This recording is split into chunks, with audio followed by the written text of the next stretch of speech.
কাদম্বরী দেবীর সুইসাইড নোটে ঠিক কী লেখা ছিল? তাঁরই আত্মকথন, সাহিত্যিক ও কবি বিথি চট্টোপাধ্যায়ের কলমে। সন্ধ্যের পর থেকেই জোড়াসাঁকো ঠাকুরবাড়িটা নিস্তব্ধ। মহর্ষি দেবেন্দ্রনাথ প্রাসাদে বসবাস করলে সকলেই একটু চুপচাপ হয়ে থাকে। মহর্ষি বেশি শব্দ করে হাসাহাসি, জোরে কথা বলা ঘোরতর অপছন্দ করেন। মহর্ষি যে মহলে রয়েছেন, প্রাসাদের সেই অংশটি তাই নীরব হয়ে রয়েছে। একটা কালো ঢাকাই মসলিনের শাড়ি পরে আয়নার সামনে বসে রয়েছেন মহর্ষি দেবেন্দ্রনাথের অতুল প্রতিভা সম্পন্ন সন্তান জ্যোতিরিন্দ্রনাথের স্ত্রী কাদম্বরী দেবী। তার সর্বক্ষণিক ছায়া সহচর, তার কনিষ্ঠ দেবর রবীন্দ্রর কয়েকটি লেখা তিনি হাতে ধরে রয়েছেন। রোজ সকালে কিছু লিখে ফেলেই দুপুরে সেটা কাদম্বরীকে পড়াতে আসত রবি। কখনো আবার নিজের লেখায় সুর বসিয়ে সেটা গিয়ে প্রথম শোনাত বৌঠানকে। রবির জন্যই প্রতিদিনের কত ছোট বড় অপমান ভুলে থাকতে পারতেন কাদম্বরী। কিন্তু সেসব কথা এখন অতীত হয়ে গেছে। সেই রবি এখন নতুন বন্ধু পেয়েছে। রবির বিয়ে হয়ে গেছে 4 মাস আগে। প্রথমে বিয়ে করতে চায়নি সে, কিন্তু বিয়ে করে ফেলবার পর থেকে আর যেন কাদম্বরীর দিকে তাকিয়ে কথা বলতেও সংকোচ বোধ করছে রবি। জোড়াসাঁকো বাড়িতে এসে থাকছেও না। তার প্রায় বালিকা স্ত্রীকে ঠাকুরবাড়ির মতো করে গড়ে পিঠে নিতে হবে, সেজন্য মেয়েটিকে নিজের কাছে রেখেছেন রবির মেজ বৌঠান জ্ঞানদা নন্দিনী। কাদম্বরীর সন্তান নেই, স্বামীও শুধু দিনে নয় রাতেও ব্যস্ত। কোনো না কোনো থিয়েটারে মহড়া শেষে প্রায় সব রাতেই নটীদের কক্ষেই থেকে যান জ্যোতিরিন্দ্রনাথ। বহুদিন তার কথা বলা হয় না নিজের স্বামীর সঙ্গে। হাতের বইগুলো নামিয়ে রাখলেন কাদম্বরী। কোন ছোটবেলায় বিয়ে হয়ে এসেছিলেন এই বাড়িতে, প্রায় 19-20 বছর আগেকার কথা। কত কথা আজ মনে পড়ছে। বিয়ে হয়ে যখন এসেছিলেন সেই বালিকা বয়সে, সকলের সব কথা ঠিক বুঝতেন না কাদম্বরী। একটু বড় হয়ে বুঝলেন তার যা ননদেরা কেউ কেউ তাকে যেন অবলীলায় ছোটখাটো অপমান করছেন। তার আড়ালে বা কখনো তার সামনেই বলে উঠছেন, বাড়ির চাকরের মেয়ের সঙ্গে নতুনের মতো ব্রাইট একটা ছেলের বিয়ে হলো, এটা কি করলেন বাবা মশাই? জ্যোতিরিন্দ্রনাথ রূপবান, গুণবান, ঠাকুরবাড়ির উজ্জ্বল নক্ষত্র, সেই জ্যোতির সঙ্গে ঠাকুরবাড়ির ভৃত্যর মেয়ের বিয়ে হলো। ঘটনাটা 20 বছরেও এ বাড়ির কনেকে হজম করতে পারেনি। আগে রোজ সকালে কাদম্বরী দেখতেন দুহাতে দুটো ভারী মোট নিয়ে বাজার করে নিচের মহলে ঢুকছেন তার বাবা। তারপর একদিন সকলের বেশ সম্মানে লাগলো বাড়ির কোনো বধূর বাবাকে দিয়ে বাজার হাট করাতে। তখন তার বাবাকে বদলি করা হলো অন্য আত্মীয়ের বাড়ি ভৃত্যের কাজের জন্য।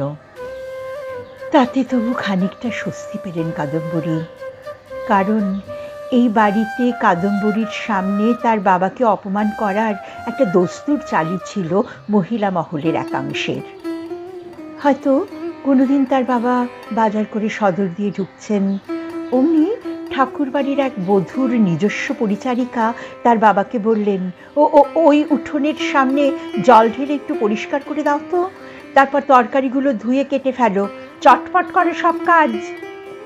কাদম্বরী লক্ষ্য করতেন তার সামনে তার বাবাকে নানা রকমভাবে অপমান করার একটা নিয়ম এ বাড়ির অনেক বৌমেয়েরা পালন করেই চলেছেন।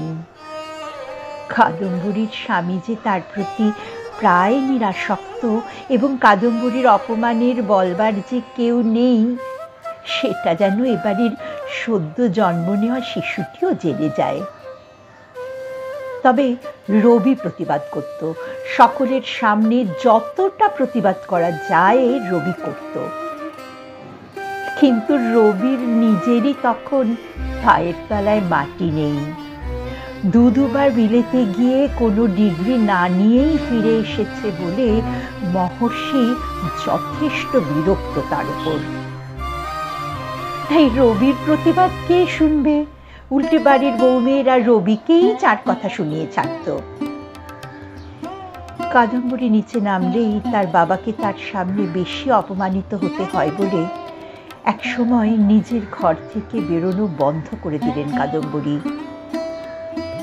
বাড়িতে কোনো পার্টি বা জমায়েত হলেও আর যেতেন না তিনি। রবি এসে তাকে বারবার নিয়ে যেতে চাইতো, হাত ধরে টেনে নিয়ে বলতো, তুমি কেন একা একা ঘরে বসে থাকবে বৌঠান, এ তো ভারী অনাচার। কাদম্বরী যেতেন না, বলতেন, শরীরটা ভালো লাগছে না রবি, তুমি যাও, তোমার গান শুনবে বলে সকলে বসে রয়েছে। রবি মুখ কালো করে ফিরে গেছে। ঘরের বাতি নিভিয়ে দিয়েছেন কাদম্বরী। সেই রবিও এখন কত দূরে সরে গেল। একবার তার খাঁচার একটা ময়নাকে কেউ উড়িয়ে দিল। কাদম্বরী ছাদে উঠে দেখলেন চারিদিকে শুধু কাক আর ময়নার পালক উঠছে কয়েকটা। ছাদ থেকে প্রায় পড়ে যেতেন তিনি সেদিন, রবি এসে তাকে ধরে না ফেললে। রবি তার চেয়ে প্রায় 1.5 বছরের ছোট, তবু তাকে সে তখন কত ভোলাতে চেয়েছিল সেবার। বলেছিল, বৌঠান, পাখিটাকে আমি ছেড়ে দিয়েছি, নিজে দেখেছি, ও অনেক দূর উড়ে গেছে শোঁ করে, কোনো কাকপক্ষী ওকে ছুঁতে পারেনি। এবারের কোনো অদৃশ্য হাত যেন কাদম্বরীর সমস্ত ভালোবাসাকে ছিন্ন ভিন্ন করে দিতে চায়। তার বুড়ো পাখিটাকে কেউ ছেড়ে দেয় না হলে। রবির দিদি স্বর্ণকুমারী সারা দিন রাত লেখালেখি নিয়ে থাকে। তার ছোট্ট মেয়েটা একা একা ঘুরত সারা বাড়ি। কাদম্বরী মেয়েটাকে চান করিয়ে দিতেন, খাইয়ে দিতেন। ঠিক ঠিক সেই মেয়েটাই সিঁড়ি থেকে পড়ে গেল। সে কি চাপ চাপ রক্ত।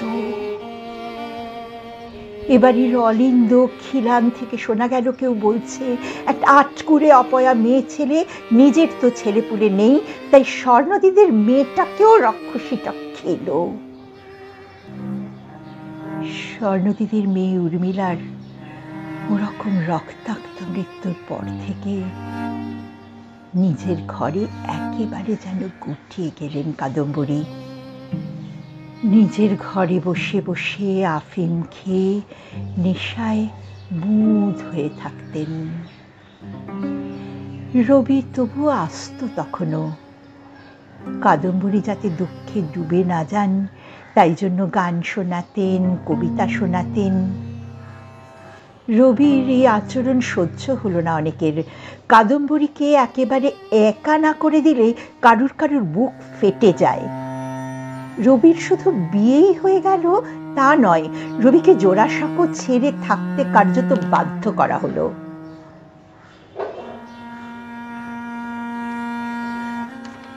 কাদম্বরী একদিন দেখলেন রবি জোড়াসাঁকো এলো, নিজের কক্ষে প্রবেশ করলো, তারপর কিছু দরকারি কাগজপত্র নিয়ে আবার দ্রুত পদক্ষেপে বেরিয়ে গেল।